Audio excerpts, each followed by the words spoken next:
The Lord be with you. A reading from the Holy Gospel according to Luke. That very day, the first day of the week, two of the disciples of Jesus were going to a village named Emmaus, about 7 miles from Jerusalem, and talking with each other about all these things that had happened. While they were talking and discussing together, Jesus himself drew near and went with them. But their eyes were kept from recognizing him. And he said to them, "What is this conversation which you are holding with each other as you walk?" And they stood still, looking sad. The one of them, named Cleopas, answered him, "Are you the only visitor to Jerusalem who does not know the things that have happened there in these days?" And he said to them, "What things?" And they said to him, "Concerning Jesus of Nazareth, who was a prophet, mighty in deed and word before God and all the people, and how our chief priests and rulers delivered him up to be condemned to death and crucified him. But we had hoped that he was the one to redeem Israel. Yes, and besides all this, it is now the 3rd day since this happened. Moreover, some women of our company amazed us. They were at the tomb early in the morning and did not find his body. And they came back saying that they had even seen a vision of angels who said that he was alive. Some of those who were with us went to the tomb and found it just as the women had said, but him they did not see." And he said to them, "O foolish men, and slow of heart to believe all that the prophets have spoken. Was it not necessary that the Christ should suffer these things and enter into his glory?" And beginning with Moses and all the prophets, he interpreted to them all the scriptures that concerned him. So they drew near to the village to which they were going. He appeared to be going further, but they constrained him, saying, "Stay with us, for it is towards evening, and the day is far spent." So he went in to stay with them. When he was at table with them, he took the bread and blessed and broke it and gave it to them, and their eyes were opened, and they recognized him, but he had vanished from their sight. They said to each other, "Did not our hearts burn within us while he talked to us on the road, while he opened to us the scriptures?" And they rose that same hour and returned to Jerusalem, and they found the 11 gathered, and those who were with them, who said, "The Lord has risen indeed and has appeared to Simon." Then they told what had happened on the road, and how he was known to them in the breaking of the bread. The Gospel of the Lord. Praise to you, Lord Jesus Christ.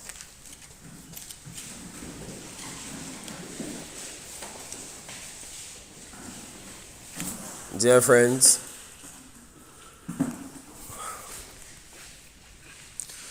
our Christian lives today had been given all the gifts of God in already sealed packages, so that we do not need to go through the stress of trying to believe again all that the prophets had foretold. You see, the prophets have prophesied. The prophecies were carried out, and the actions of what was carried out came to fulfillment.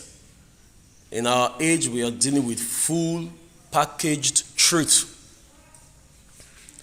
We can trace from the beginning and get to the middle to see the working of it, and arrive at the eventual fulfillment or the consequence of all that had been revealed. So that today, I am complete in the knowledge of salvation. All that is there needed to be done is to now apply the complete package that have been given me. This is not the period for searching for the truth.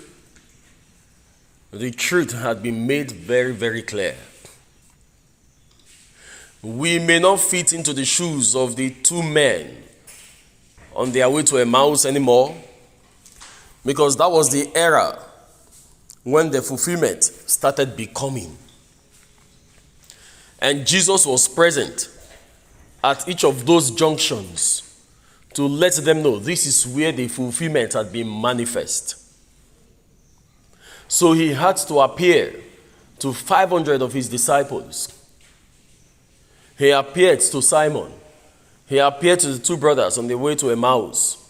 He appeared first and foremost to Mary Magdalene, whom he sent as the first apostle of the resurrection. So in our days, he does not need to appear to you and I physically. You see, my dear friends, the truth is already in packages, trusted and transmitted to us. So all that is left for us to do is to apply ourselves on the path of the truth. That is the only struggle. Not to try to discover the truth. In our days, our business is to grow our faith in order for us to apply what had been delivered in our practical lives. That is all that there is. The apostles had difficulty seeing Jesus Christ die. We do not have that opportunity anymore because that package has been sealed, given to us fully. But the apostles had never experienced the resurrection before. The apostles have never experienced a Pentecost before. The apostles have never experienced an ascension before. All these are now given to us in full packages. Those who went through the stress trying to discover these truths are themselves have passed from this world into eternal kingdom. They are the ones that ought to have had the risk we are having now. They are the ones that ought to have had the disbelief we are having now. Why should we have this disbelief? Because the devil comes into our minds and puts one single statement. He plants one single seed. The seed that the devil plants in our minds and in our hearts today is that, look, this is a contemporary world. All those things that happened in olden days. Is there anything like olden ground? Is there anything like old sky? Is there anything like old oxygen? Is there anything like old granite? You see, since this world was created, this sand you are seeing now has not changed from what it was before. Its substance remains. Granite has remained granite and cannot change to rubber. The sky has remained the sky and cannot change to plastic. The air has remained the air and cannot change to trees. So there is an enduring perenniality, an enduring unchangeable condition of the world. Even God himself does not change. So also the world he created does not change. So also the demographics of the human person does not change. If you notice, from Ice Age to Stone Age to Iron Age to the technological age you are in, the blood of human beings has not changed from red to green. The head of a human being has not changed its position from being on top to now generate from the side. The leg of a human being has not changed from being supported by our pelvic and then now comes out from our neck. What really has changed? So why would the devil succeed in telling us that, look, all these marvelous things that happen were in the olden days. Now this is new era. It doesn't apply. How? The miracle that happened yesterday is still happening today. Because the Jesus of yesterday is the Jesus of today and forever. So that is the new seed of doubt that the devil plants in us. Otherwise, we do not have any business with doubt. We have a package of well-informed truths, tested truths, certified for all of human history and for all eternity to be authentic. So all that is left for us is to apply.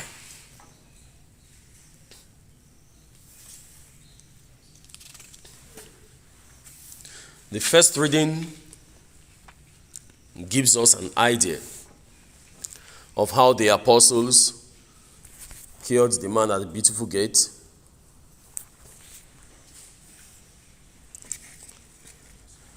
And the wonderful conversion that followed it.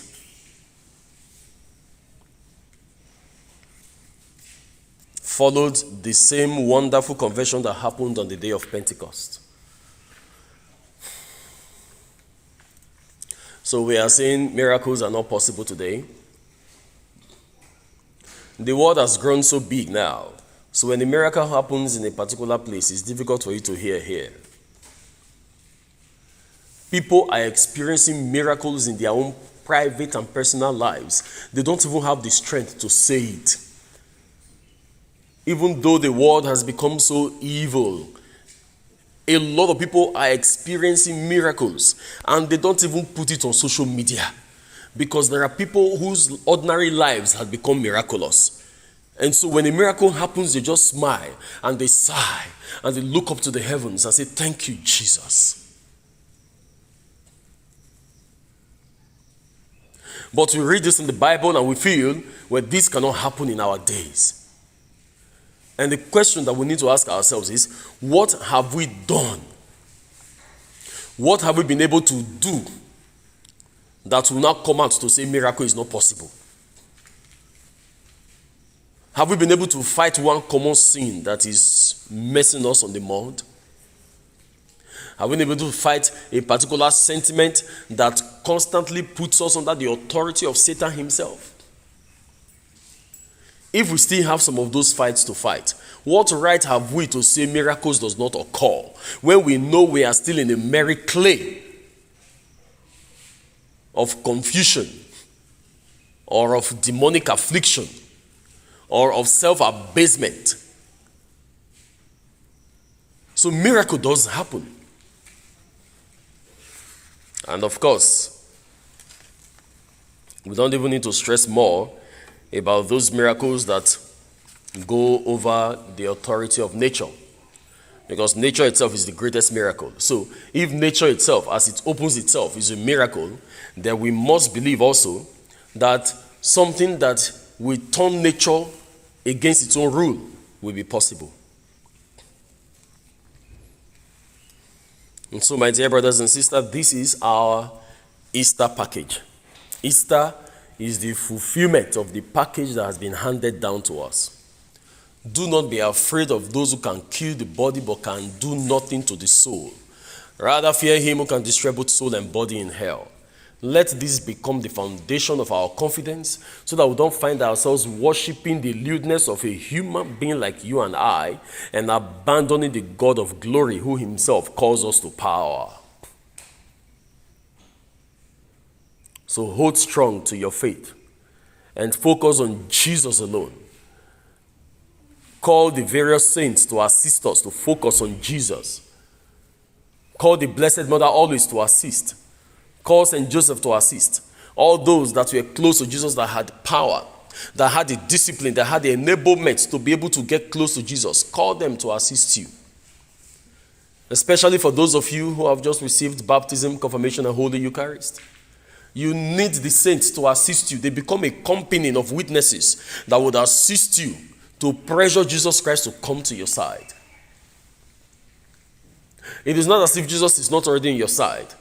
I think the actual word is not to pressure Jesus to come to your side, but to pressure you to rise to be able to see Jesus that is already present at your side. Yes, that is the actual one.